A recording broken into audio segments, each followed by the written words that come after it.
let me tell you, for you to answer these questions, all you need is what each and every one of you have brought with you to this courtroom this week. Number one, your collective recollection of the sworn testimony of the witnesses and your review of the evidence in this particular case. What I say is not evidence. What defense counsel says is not evidence. As the judge has told you and repeated in the jury instructions, both at the beginning and the end of the case, evidence comes in only two forms: sworn testimony and documents. If there's anything that is said by the witnesses and the documents that differs from the attorneys, you're to disregard the attorneys, because that is just lawyer talk. Okay? Hey, Dan, you just hold tight right there a second.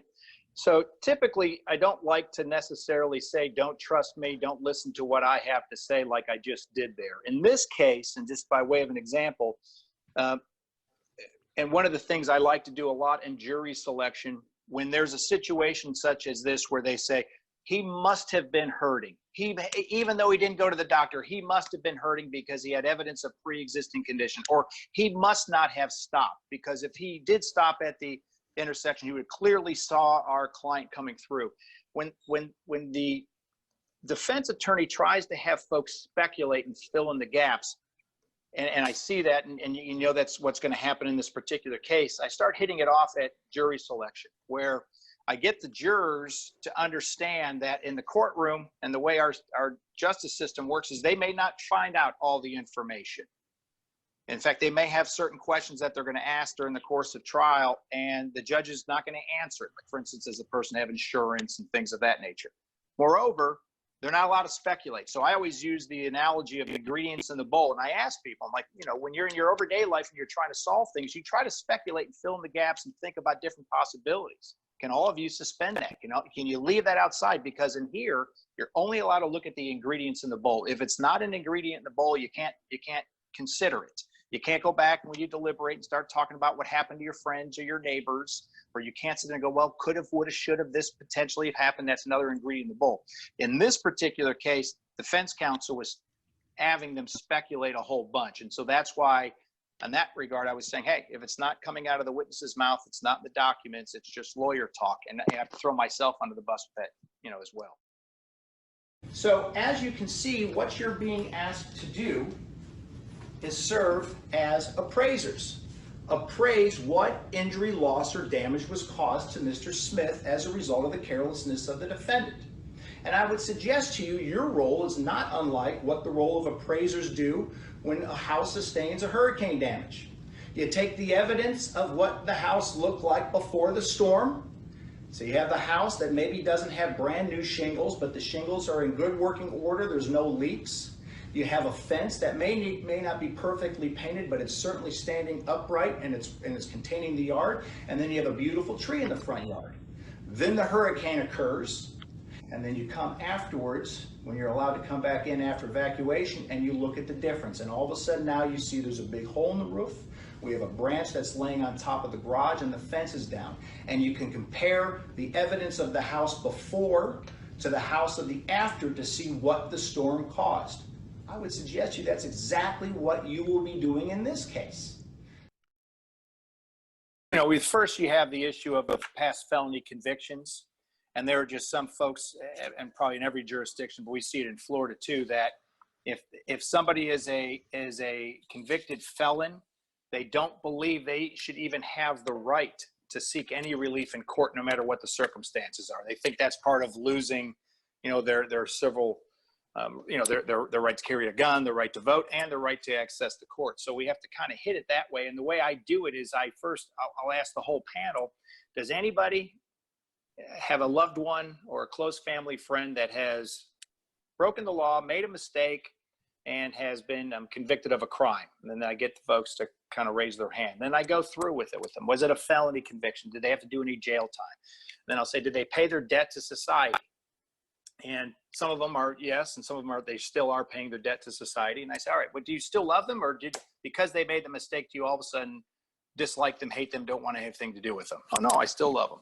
And if they talk to you, do you immediately all of a sudden now, just because they made a mistake, do you think that they're immediately lying, or they're being untruthful, or that they're somehow trying to scam you just because they had made a mistake in the past? I don't know. I take them for the word, and unless the circumstances show otherwise, but it's got nothing to do with them being a past felon. The same thing about in this particular case, he wasn't truthful to his doctors. And so I talk about history, because the way he explained it to us and the way we had him explain it to the jurors is, well, when I went to the doctor and he was asking me about why I'm there, I said my back pain. Well, when did it start hurting?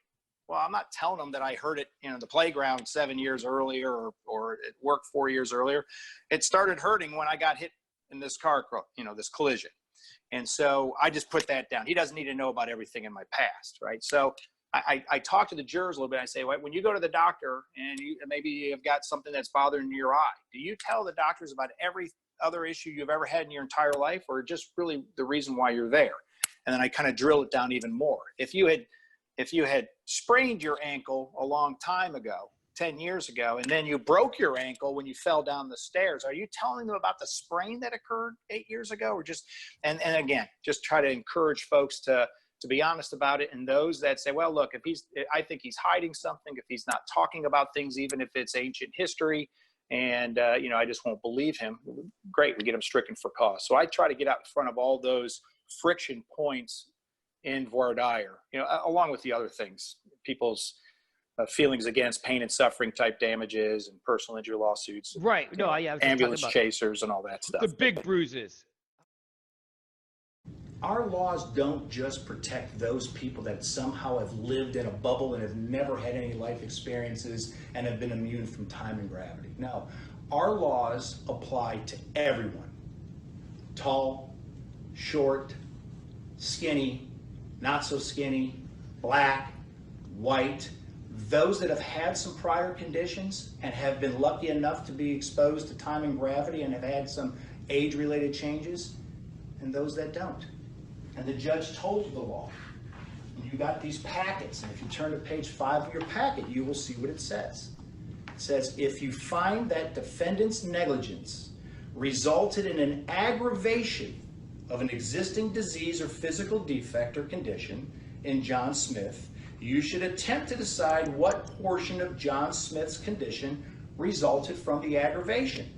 If you can make that determination, then you should award only those damages resulting from the aggravation. However, if you cannot make that determination, or if it cannot be said that the condition would have existed apart from the injury, then you should award damages for the entire condition suffered by it. So what does that mean? This part requires your hard work, because we talked about in jury selection, there's no book I can come up and say, let's turn to page 427. An injury like this, an impact on this man's life, upsetting of this man's life is worth this. No, you have to do it based upon the evidence. You can do it as you see fit. You can go back and you can ask the court for an easel, and you can write all these out. Pain, suffering, disability, inconvenience, impact on his ability to enjoy life, aggravation. And you can write it out and you can assess it based upon the evidence. But the evidence in this case is, on August 8th, 2015, everything forever changed. He can no longer play basketball with his teenage sons. He can no longer help with the yard work. He can't help even bring in groceries. He can't sleep a full night without being in constant pain, having to get up, and in most nights having to go out to the family room to sleep and sit up in a chair so he doesn't wake up his fiance. He feels like he's a burden to everybody. He feels like he can't do anything. He's 39 years old. For the last 4 years and 10 months, he has been hoping against hope every single day it's going to get better. And it never will. Ever. Remember, we talked about in jury selection, this is not about you just taking some number and throwing it at the wall. It's actually doing the work. And it's your providence to do.